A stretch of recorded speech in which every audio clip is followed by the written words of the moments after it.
30 நாள்ல 3 கிலோ குறைக்கணுங்கிற சேலஞ்சில இன்னைக்கு நான் ட்ரை பண்ணது என்னன்னா, நெறைய லிக்விட் ஃபுட்டா எடுத்துக்கணும். லைக் ஜூஸஸு, வாட்டரு அந்த மாதிரி குடிக்கணுன்ட்டு தான். காலையில எந்திரிச்சோனே ஒரு ஃபுல் செம்பு தண்ணி குடிச்சுட்டு, அதுக்கப்புறம் ஒரு 300 எம்எல்க்கு மேல சியா வாட்டர் குடிச்சிட்டேங்க. லெமன் விட்டு. அதுக்கப்புறம் பால்ல ஊற வச்ச எல்லா நட்ஸையும் அரைச்சு ஸ்மூத்தி, கொஞ்சோல சுண்டலுமே சாப்பிட்டுட்டாச்சு. மதியம் லஞ்சே எடுக்கலங்க. அந்த சுண்டலையும் கொஞ்சோல ப்ரான் ஃப்ரை பண்ணியிருந்தேன். அதை மட்டும் ஒரு 3:30 வாக்கில சாப்பிட்டுட்டு, ஈவினிங் வாக்கிங் போறதுக்கு முன்னாடி நல்ல சூடா வெறும் கிரீன் டீ மட்டும் போட்டு சுகர் ஹனி எதுவுமே ஆட் பண்ணாமல் அப்படியே குடிச்சாச்சுங்க. இந்த கிரீன் டீ எல்லாம் என் கையால் தொடுவேன்னு கூட நினச்சி பார்த்தது கிடையாதுங்க. என்னால் எதுவுமே இனிப்பு போடாமல் சாப்பிட முடியாது. பட் இதுவுமே இப்போ பழகி போச்சு. ஆனால் ஒரு படத்தில் சொன்ன மாதிரி இதுவும் ஒரு மாதிரி ஜாலியாக தாங்க இருக்குது. நைட் வந்து கொஞ்சம் வெளியில் போக வேண்டிய வேலை இருந்துச்சு. அதனால கடையில் போயிட்டு சப்பாத்தியும் கடாய் பன்னீரும் கொஞ்சோல சாலடும் மட்டும் எடுத்துட்டேன். அப்புறம் என்ன, இன்னைக்கு எல்லா ஐட்டங்களும் போட்டு, அதாவது ஒரு 7 வகையானது, ஜீரகம், பெருஞ்சீரகம், மிளகு, வெந்தயம், கொத்தமல்லி, ஓமம், கருஞ்சீரகம் போட்டு ஒரு தண்ணி காய்ச்சுவாங்க.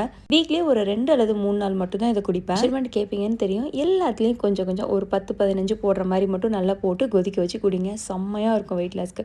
இந்த வீடியோ உங்க எல்லாருக்கும் பிடிச்சிக்கும்னு நினைக்கிறேன். Thank you so much. பை.